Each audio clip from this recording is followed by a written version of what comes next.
Hi everyone, I'm Harriet Fielding.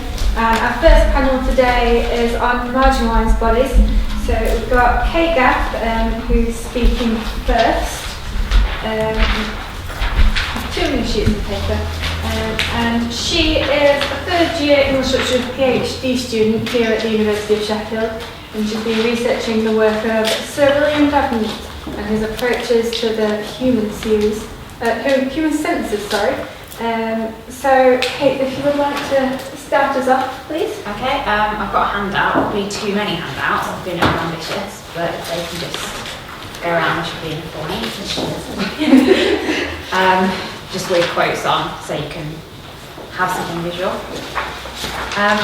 Okay, so the paper is called A Forfeiture of Eyes, Marginalisation Sight on Stage. Regretfully, this is a 15-minute paper. I don't actually talk about a particular quote, but we can discuss that in kind of questions that you want. Okay, so in 1604, 2 years before the birth of writer, Civil War general and theatre writer William Davenant, the astronomer Johann Kepler pioneered his theory of the retinal image. Before Kepler, the creation of an inverted back-to-front image on the retina of the eye was not understood. So this theory revolutionised approaches to the eye, even if it was ultimately the culmination of centuries of optical theorising.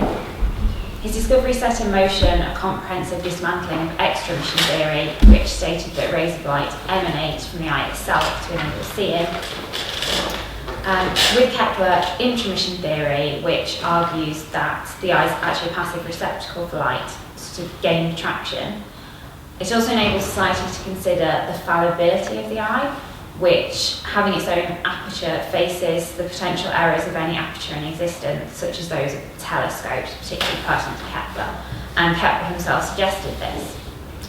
If what is seen is not the irrefutable truth, which intromission theory suggests, then for Davenant, sight is pleasingly vulnerable to manipulation in order to maintain a certain societal status quo.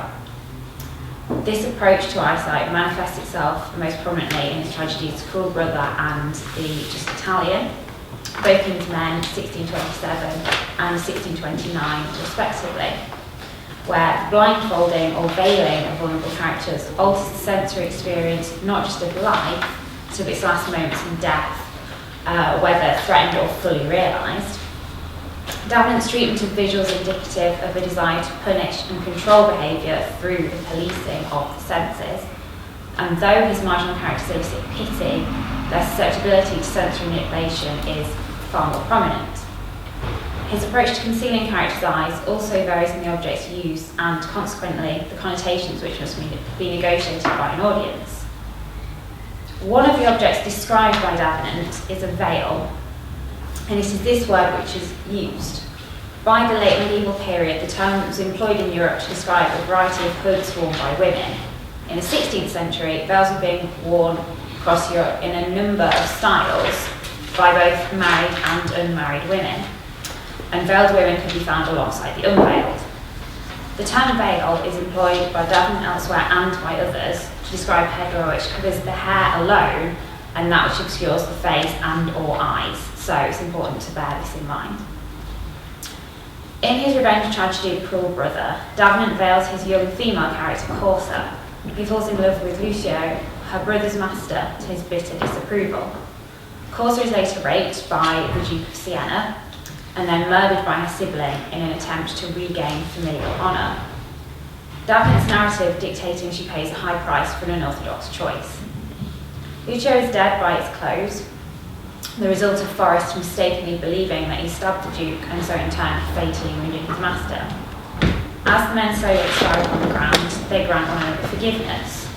Lucio's life is ended, but unlike Corsa, he has been granted some form of redemption. Davenant chooses to veil Corsa twice during the play, the first occasion occurring very shortly after she accepts Lucio's marriage proposal. Overwhelmed by happiness, she weeps, and this quotes on the handout. She says, "It's a fire in my eyes. I know not why they weep, unless they weep because they now have lost their liberty. Heretofore each man, which chance prevented, was to them a lawful object, but now they to look on none but you." Mark then the bondage I impose on mine. Mindful eyes have no object but your face, of which I will deprive them thus. And the stage direction says, covers her face with her white veil. Shroud thee in thy vestal ornaments. Creep, creep, my glorious sun, behind the cloud, that else my eyes will surfeit with delight. The political register of the play's language as part of an emotionally intimate moment between these two characters is striking. Corsa's eyes no longer possess their liberty, and on his, Lucio will impose bondage. Yet while Corsa is about to be veiled, in sharp contrast, Lucio's eyes, his lack of eyesight is simply an imagined state envisaged by his rhetoric. Corsa's eyes have lost their freedom, whereas Lucio actively rejects his own autonomy, insisting, mark then the bondage I impose on mine. Lucio's sibling is subject to external forces. Forest's sibling, because Corsa is Forest's sister, who comes up later, he's the cruel brother of the title, subject to external forces affecting her senses, while he commands his own metaphorical limiting of the sight. Corsa playfully mourning her loss of liberty is altogether rather different to Lucio's verbal pledge to deny himself the aesthetics for the women and for now his wife-to-be. Yet, he's not content with the metaphorical sensory loss of which Corsa speaks, but acts to make this material. The only detail, though, that Davenant provides in his stage directions, other than the fact that the veil will cover Corsa's face as opposed to just her head and hair, is that the veil is white. It's difficult to gauge the degree to which the veil would impede, firstly, Corsa's ability to see, and secondly, the extent to which her face can be seen by others. However, even if the veil worn by Corsa is incredibly sheer, her sight and the ability of others to see her, including both those on the stage and in the audience, is being manipulated by Davenant, at least to some degree. As Lucio places the veil over Corsa, he tells her, shroud thee in thy vestal ornaments, which is peculiar in that it's covering Corsa's face instead of her veiling herself. The term vestal evokes the white-clad vestal virgins of Rome, who possessed high status, but only in exchange for remaining virginal. Although they had this agency, it was precarious, with any accusations of unchaste behaviour being dangerous. The use of an imperative instructing Corsa to be responsible for her own covering means that Lucio becomes complicit in, rather than fully responsible for, his partner's sensory restriction. She's forced to appear at least partly accountable for her own suffering. When veiled by Lucio, Corsa's not in danger, but if left unveiled, she's depicted as harmful to her fiancé. She's compared to a star, as Lucio refers to her as the glorious sun, and while such labelling may seem to endow this portrayal with a certain power, she is condemned to being hidden behind a cloud. Though the three lines which describe Lucio's hiding from the sun for the sake of his eyes requires having an understanding of intromission theory, his rejection of the sun's rays finding their way into his eyes hints at an uneasiness towards the eye's passivity as a mere receptacle of the light. Creep, creep behind a cloud is an embedded stage direction. The actor playing Lucio must gradually lower the veil over Corsa, so her face is sort of very slowly hidden from view. The term creep in Genesis chapter 2, verse 26 of the King James Bible describes the world's creatures living under human dominion, which is especially pertinent to Lucio's sort of very sinister treatment of Corsa as this entity which must be covered for his own benefit. His movement to conceal Corsa's face lacks love, incongruous with an individual's treatment of his new fiancée. Corsa also denied a verbal response or that of any kind until 9 lines after her veiling takes place, demonstrating the effectiveness of sensory manipulation in silencing individuals and therefore in their marginalisation. And this becomes ever more sinister in Corsa's violent death, which is perpetrated by her cruel brother Boris, who binds her to a chair, orders that she veil herself and cuts her wrists. And this quote's on the handout. Forrest says, come stretch down your arm and permit this scarf to fasten it to the chair. Then veil your eyes. We must not trust a woman's vanity. Oh! The torch is passed. Thy wrist veins are cut. In this basin bleed.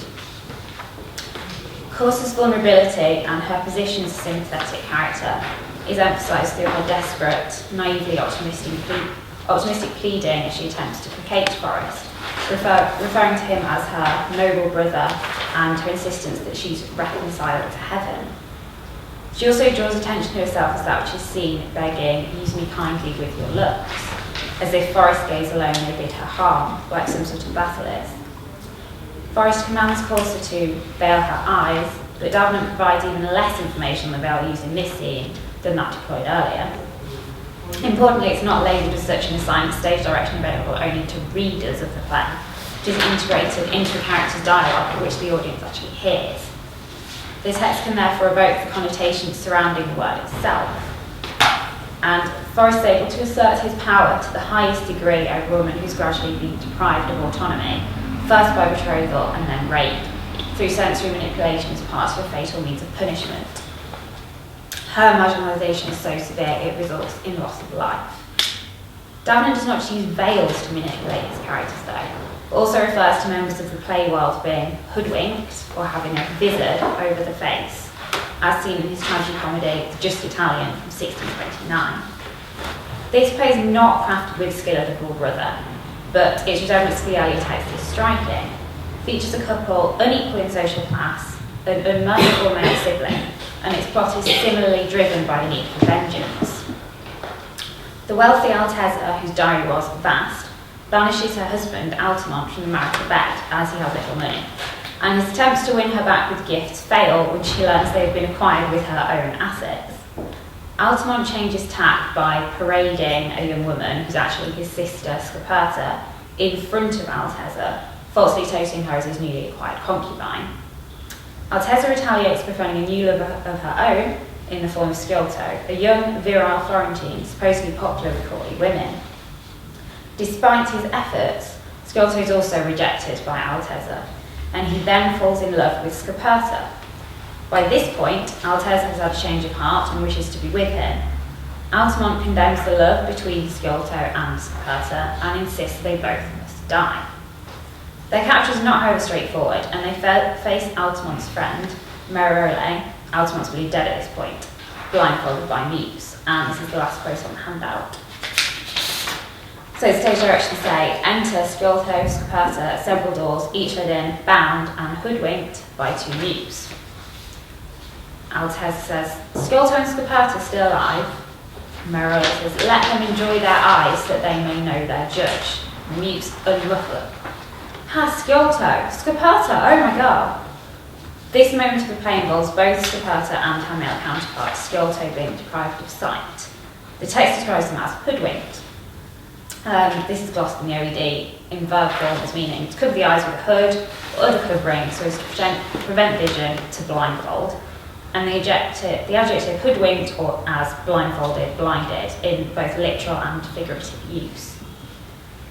So the leading in of the blindfolded characters is dramatic, sort of due to their appearance as these vulnerable prisoners, and it also enables the kind of unmuffling, where simultaneously Scoperta and Sciolto have their sight restored, can see one another, and are witnessing again by the watching eyes of the audience.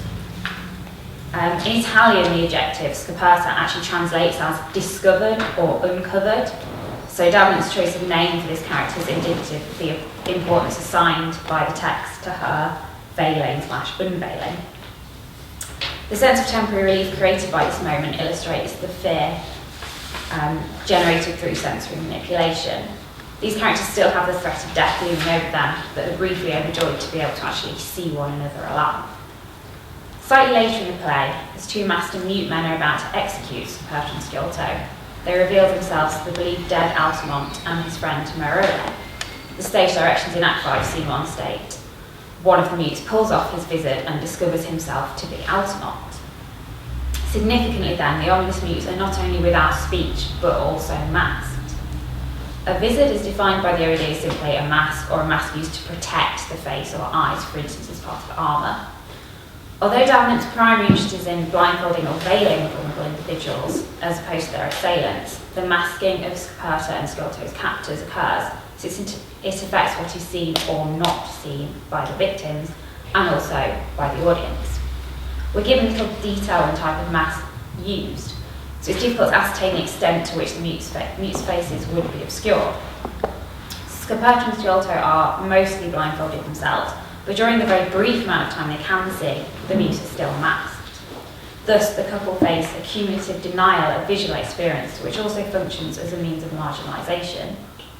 Ultimately then, Davenant allows Altamont to punish Sciolto and his lover through sensory manipulation. For wronging Altamont's wife, Alteza, but this is only temporary. After the transgressors have been punished, the status quo is restored. The text concludes with Altamont being reconciled with Alteza, and Sciolto asks and is granted Altamont's permission to marry Scoperta. Davenant's treatment of the senses has successfully purged the play world of its turmoil. Davenant then must negotiate the 17th century shift from concepts of sight, which were interwoven with the power of the eye, towards ones which emphasised its passivity. The undermining of exposition theory eroded the agency of the individual in interpreting and placing meaning upon the scene, and Kepler's exposure of the eye as inherently fallible encouraged an interrogation of all that it sees. For Davenant, this undermining of the visual destabilised societal hierarchy and the state's ability to control its populace. Through sensory manipulation, Davenant seeks to reassert a highly anti-populist strain of authoritarian power that would gradually disintegrate over the revolutionary decades, reaching a point of crisis with Charles I's regicide.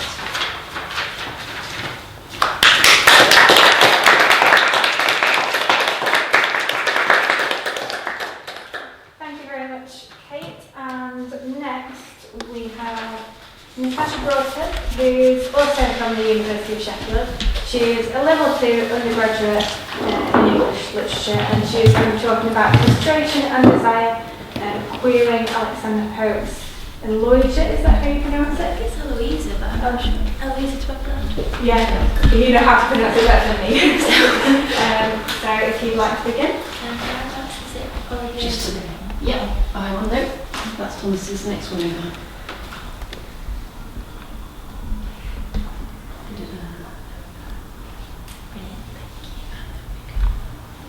See, I have Mac tuition. What am I doing? There we go, play from start.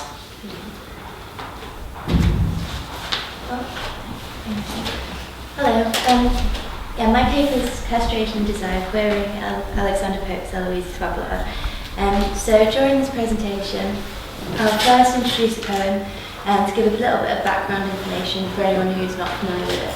I'll then present my main interests within queer theory, I'll provide a queer reading of the poem, and then I'll conclude with sort of why I've done it and what it reveals about the marginal in the early modern period.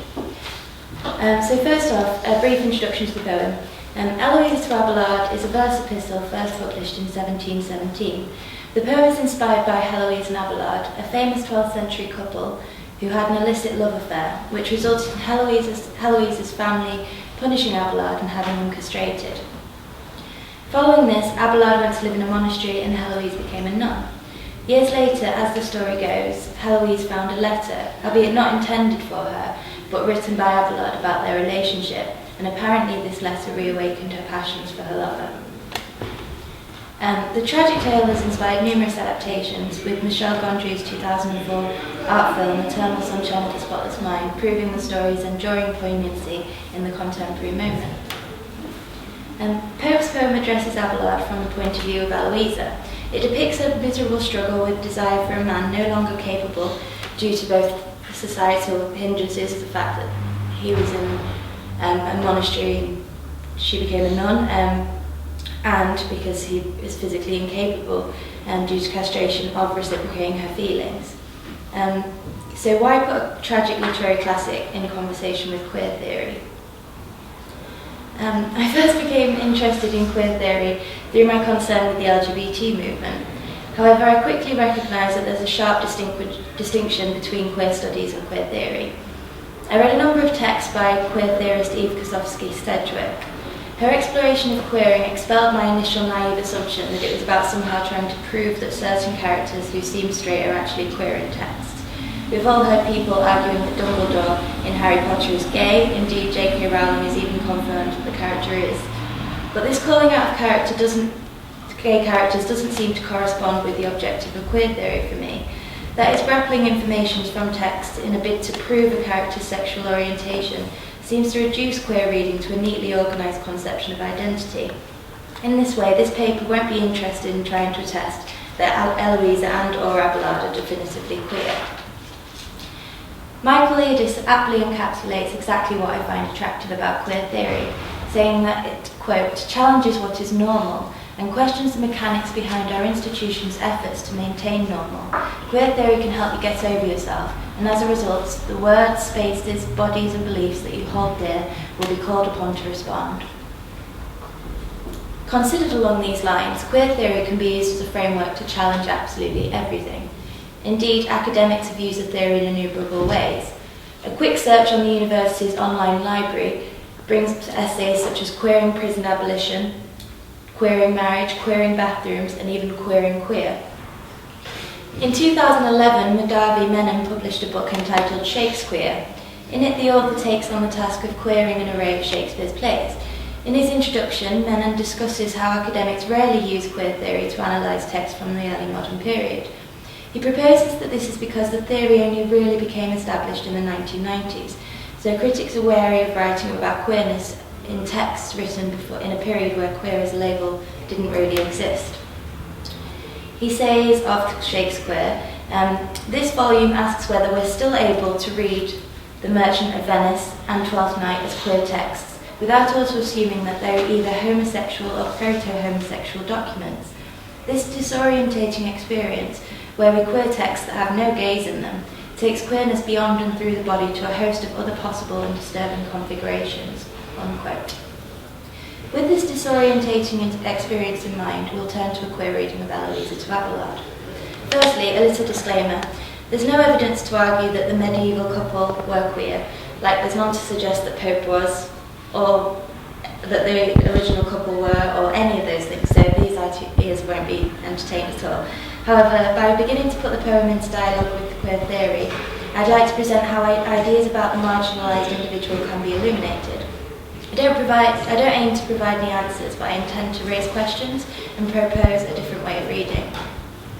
In the poem, the narrator reflects upon her sexual desire. Without even doing any close reading, the context of the poem, Heloise and Abelard's story, raises immediate ground for queer interpretation.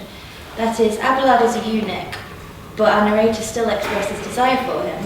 Abelard is unwittingly emasculated, and simultaneously, as is the case for most men who are castrated, his production of testosterone will have been greatly reduced, making him unlikely to be able to experience sexual desire. Thus, today, Abelard might be considered as medically asexual, sexually other, queer. Eloise's desire for a castrated man could also be read as queer, with a parallel to be drawn between people who are sexually attracted to transgender women. That is, despite being genitally mutilated, being queer in himself, Eloise's enduring attraction for Abelard also poses her as queer via her desire. Addressing Abelard, Eloisa says, though cold like you, unmoved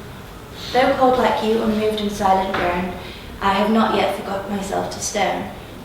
As a nun, Eloisa will have committed to celibacy following her relationship with Abelard, so her expression of desire is rather dicey in itself. Her passions transcend such declarations, though, and can be uncovered from the language used throughout.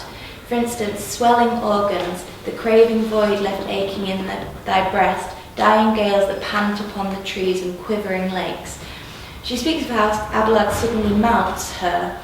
Whether you've read this poem before or not, I'd recommend picking it up and reading it again with this in mind, because you'll notice there's a lot of sexual content. There's no doubting that this next excerpt contains striking sexual connotations. Is that funny? No, it's okay. Ye rugged rocks, which holy knees have worn, ye grots and caverns shagged with horrid thorn. Like much of the sexual imagery in the poem, the tone of this quotation evokes violence and pain. By linking sexual desire and violence, one can begin to extrapolate a queer reading of Eloise's desires as sadomasochistic. Similarly, this contrast between pleasure and pain is evoked again here. Still drink delicious poison from thy eye, pant on thy lip, and to thy heart be pressed. Give all thou can, and let me dream the rest. The delicious poison, another sadomasochistic reference, and the eye, the slit of the penis, could be interpreted as an allusion to fellatio. Furthermore, the panting on the lip being pressed all emphasise the sexual underpinnings here. A hint towards sexual deviance can be evidenced throughout the poem. The narrator speaks of voluntary pain, sad relief, and holy joy. She talks about her dreams. Round thy phantom glue my clasping arms. The phantom here recalls her fond memories of the penis, a body part that she can no longer enjoy. She wrestles with the sinfulness of the images she evokes in these dreams. She says, "Then conscious sleeps," oh, I haven't got that on here, "and leaving nature free, all my loose soul, unbounded, springs to thee, O cursed dear horrors of all conscious night." Her emphasis on the impiety of these dreams, they're cursed, suggests that not only are her dreams of a sexual nature, but by the extremity of her shame, a non-normative sexual nature. Despite her shame, she actively tries to sleep again to re-experience the dream. She says, "To dream once more I close my willing eyes, ye soft illusions, dear deceits arise." This mixture between sinfulness and pleasure, expressed again by the alliterative dear deceits, illuminates the queerness in Eloise's desires. Similarly, sections of the poem are masturbatory, with Eloise evoking sexual imagery in order to satisfy her desire for a lover incapable of returning her affections post-castration. She says, "Even here, where frozen chastity retires, love finds an altar for forbidden fires." This suggests that despite her vows, she's still able to gratify her deviant sexual urges through imagination. The line, "her heart still dictates and her hand obeys," not only points to the action of writing but also to self-pleasuring. In this way, the poem centres around a theme of restraint, reflected in the perfect rigidity of the structure. Its employment of iambic pentameter not only creates a sort of heartbeat rhythm that aligns with the highly sexual reading of the poem, it also mirrors the restrictions of normativity. Eloisa is striving to remain within an orthodox structure, but her words suggest more deviant implications. This is further emphasised by the language of concealment that posits Eloisa as other. She says, "Rebel nature holds out half of my heart," which highlights the way her sexual deviance occupies a part of her, but it isn't unnatural, it's rebel. She says, "Dear fatal name, rest ever unrevealed, nor past these lips in holy silence sealed. Hide it, my heart, within that close disguise." Therefore, she says that Abelard's name will remain forever unrevealed, but she does reveal it a number of times throughout the poem, and indeed the title itself reveals the name. So again, despite giving herself a rigid structure, she's failing to restrain herself. If queer theory provokes us to challenge everything, a task we would need a lot longer than 15 minutes for, then surely I need to be more cautious with the way I've been discussing the poem's narrator. When reading the poem, we take many things for granted. Initially, this is a poem we think is about the medieval couple. We think it's written from the point of Eloisa, and it's written by Alexander Pope. One thing that stands out as significantly queer from these things is the fact that the poem is written by a man from the point of view of a woman. Rather than write Abelard to Eloisa, which poet Judith Madden did in response to Pope's poem a few years later, Pope chose to take the female position. We could ask why. We could suggest that Pope is trying to satisfy his own sexual desires through writing like Eloisa. Indeed, the narrator often speaks of herself in third person. Eloisa loves, Eloisa must, which not only reflects a sort of stepping outside of herself, seeing her sexuality as other, but also that this is an interjection from someone other than the narrator. Perhaps it's Pope. Furthermore, because we take for granted that the poem is based around the story of Heloise and Abelard, we maintain a tragic romantic reading for the poem. But if we attempt to dissociate that partially, we are able to reveal a more deviant, sexually orientated interpretation. Harry Denny proposes that queer theory explores discourse practices that privilege particular epistemologies, ontologies, and practices, and it also foregrounds the mutually constituting nature of forces and domination, privilege and normativity for all those marked as marginal. All those marked as marginal. We're at a conference that is exploring the marginal. Is my presentation therefore queer in itself? Could we argue that this entire conference is queer? We're all coded here with privileged epistemologies, such as right now I'm the speaker, I'm an undergraduate, there are lectures here, organisers. What queer theory does is, I think, question what we might reveal if we try and break these codes. To begin to break the codes of which we might normally approach texts from the early modern period, to question whether it's possible for them to contain queerness, we can illuminate endless potential readings of texts. While I focused on reading into Eloise's sexual deviance and dissecting the ways in which we might normally approach Eloise to Abelard, there are numerous other ways of queering the poem. Eloise and Abelard, characters who exist on the margins due to their love affair, and Abelard's corresponding castration, are perfect examples for exploring the marginal in the early modern period.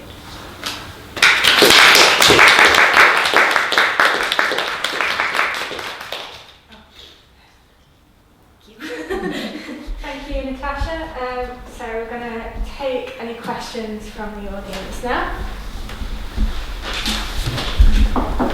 For either speaker.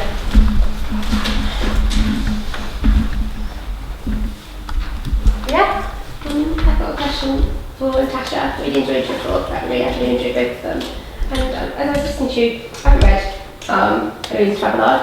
I'll try and read it now, this sounds very interesting. I was thinking sort of about the fact you said it's an epistolary poem, and I was wondering if you had any thoughts on, could that form in itself, I was thinking of sort of, I didn't, again, so let me know, there's sort of the intercepted letters from Abelard, which Eloise reads and then sort of spawns this other letter form. And I was wondering if you had any thoughts on whether or not if that form in itself could maybe be read in a sort of queer way because of the sort of otherness of it, I don't know. Yeah, that's interesting. I think also the privateness of sort of letters, I think that's kind of quite queer as well, isn't it? Sort of only speaking about the most intimate things that you might have between the two people who are writing to each other. I suppose you could think of that in a queer way as well. Did he have a poem printed? Like, how was this initially circulated? I was thinking, like Pope's poem. Pope's poem? Yeah. Yeah, it was just published. I don't know. I don't think it was circulated in manuscript. I think it was just published. I don't know. I'm sorry.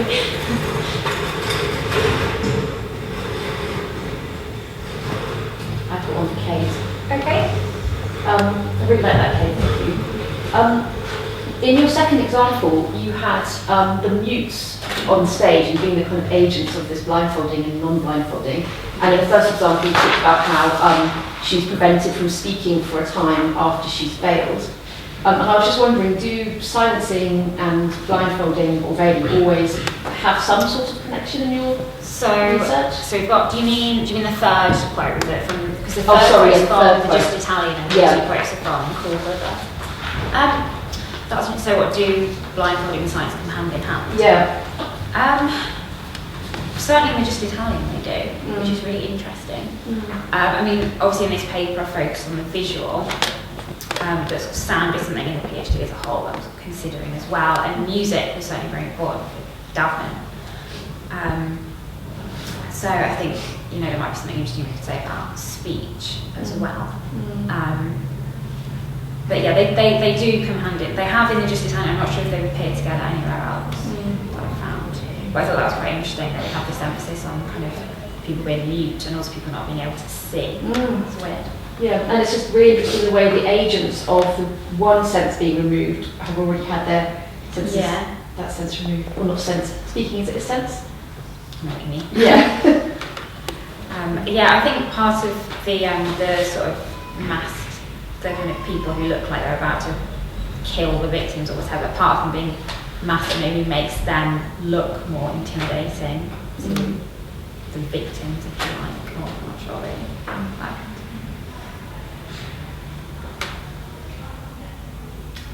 Anyone else? I think good. Yes. Yeah, Natasha, that was great. I really like what you were talking about, Eloise's sort of self-address and the kind of Iliism, like where she's talking about something third person, the kind of queering, the sort of self-alienating thing. It's a broader thing really about Pope and heroic coupleting and what you, in all sorts of ways that kind of ties that poem up. The heroic couplet ties it up, unifies it, makes it seem very stable. And is it possible to query that as a strategy? The whole business of kind of heroic coupleting, is it possible to kind of jam the machinery, queer the heroic couplet to say it's being something actually potentially discordant or potentially something dissonant or something like that? I suppose what I said about the rigidity of the structure kind of feels like a sort of normative constraint that she's kind of putting on herself. But also, I suppose if you think about Pope's other poems, I mean, he was like famous for being a satirical poet, wasn't he? So I suppose he uses the heroic couplets in a lot of his other satirical poems, isn't he? So I suppose you could kind of give it a bit of a satirical slant in this as well, and read it slightly less seriously than as opposed to, and that could kind of point to queerness as well. Yeah. Like being sort of a mock piece rather than, because it doesn't have necessarily heroic content, does it? It's heroic couplets. I'm not sure if I've answered that. I wonder if there are moments where the couplets aren't really couplets and they kind of diverge off from each other. So the two lines don't really form a couplet. Oh, right. Sure.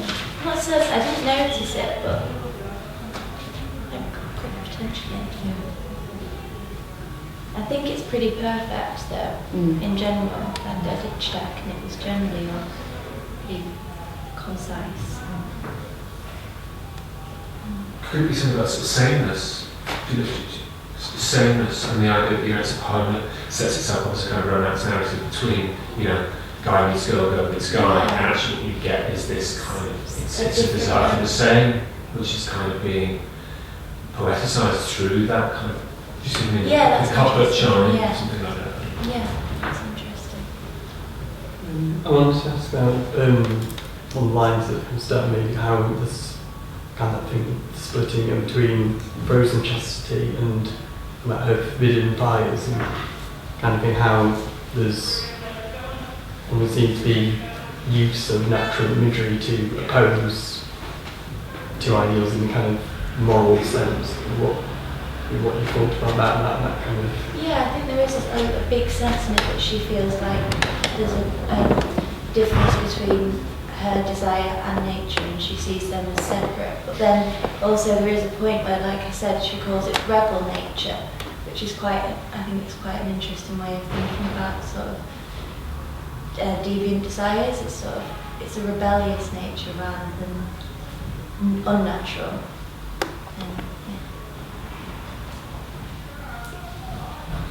I've got a question for Kate. So thanks for that fascinating talk. Well, more on the macabre question regarding executions.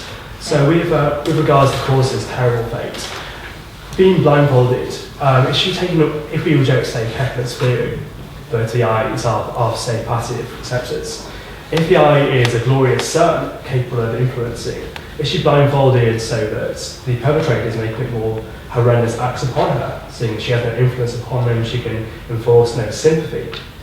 Okay, yeah, that's interesting. So you're saying with the blindfolding, they're it's kind of improving their situation, her brother's situation, because she can't then influence him with her eyes type. I think that's what you're getting at. It's interesting as well, when you talk about execution, to sort of bear in mind that people would sometimes be blindfolded and killed, but sometimes they wouldn't. So that was something that I think maybe I should research a bit more, try and find out more about the process of blindfolding or not in state execution. I think it depends very much on the kind of person, the class, sort of social status of being executed. I think the fact that Corsa blindfolded does somehow make the whole situation more horrific, though, than if she wasn't. But I don't actually know. But yeah, it's a really good point. I was wondering how widespread or popular the motif of blinding or blindness on the stage is. I think it comes up a fair bit. Yeah. But I think it's interesting to look at how it fits in with Davenant's general ideas across his kind of body of work about the senses and about manipulating the populace through manipulating the senses. But I think it does come up a fair bit, where people have been killed. It does come up from time to time. I was just thinking in the account of Lady Jane Grey being executed, she's sort of blindfolded, and that's what makes it particularly moving. She can't find the blocks for her head in to be beheaded, and she's sort of what should I do? What should I do? Sort of cries out. And so that kind of, links that idea of agency perhaps. Yeah, it makes Corsa more sort of pitiable and Forrest seem crueler about blindfolding. Yeah, it's I found it interesting also, from the petition you give away, it's sort of, you must not trust a woman's valour to And then he kills to her. what? I don't know. Yeah, I'm not sure really, but yeah, it's interesting how that's cut off completely by her being killed.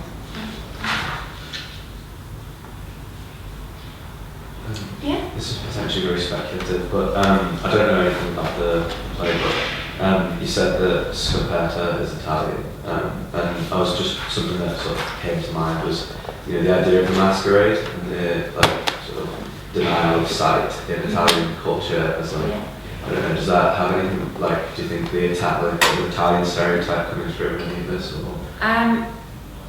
Yes, possibly. I mean, Daphne's very interested in France, Italy, Spain, sort of continent.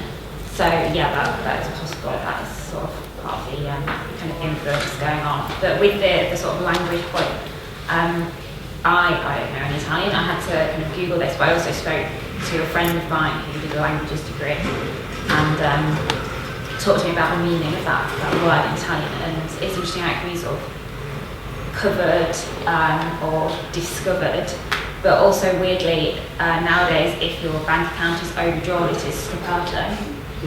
So I mean ideally I'd like to know how that word sort of fitted in Italian of the time rather than say modern Italian, but that might take a bit more researching, I suppose.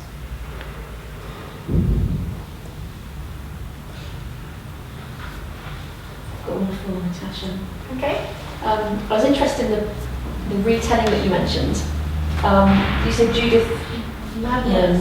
Yes, I don't actually know much about it. I just know she wrote it in response. So she wrote it as a female poet in response to Pope, and she then adopts the male narrative voice. Yeah. So to what extent is she kind of queering Pope's telling? It's interesting, isn't it? I can't say because I haven't read the actual poem myself. But I suppose she is queering the queer already, isn't she? And I think I wonder whether it was a criticism as well, whether she was kind of interrogating his choice by doing that. I don't know. It's interesting. Yeah. So how long after Pope's poem was that published? Oh, okay, it's not I been think on. this was 1717. Yeah, and that was 1720. Have there been any more kind of adaptations or There's reworkings? been a lot, although they're not by very many prominent poets, but there has been quite a lot. And as I said, Eternal Sunshine is loosely based on that poem as well. Perhaps could you argue that converting it to the medium of film is also a form of I think you queering? I think you could. It's everywhere. Yeah, that's true. Good.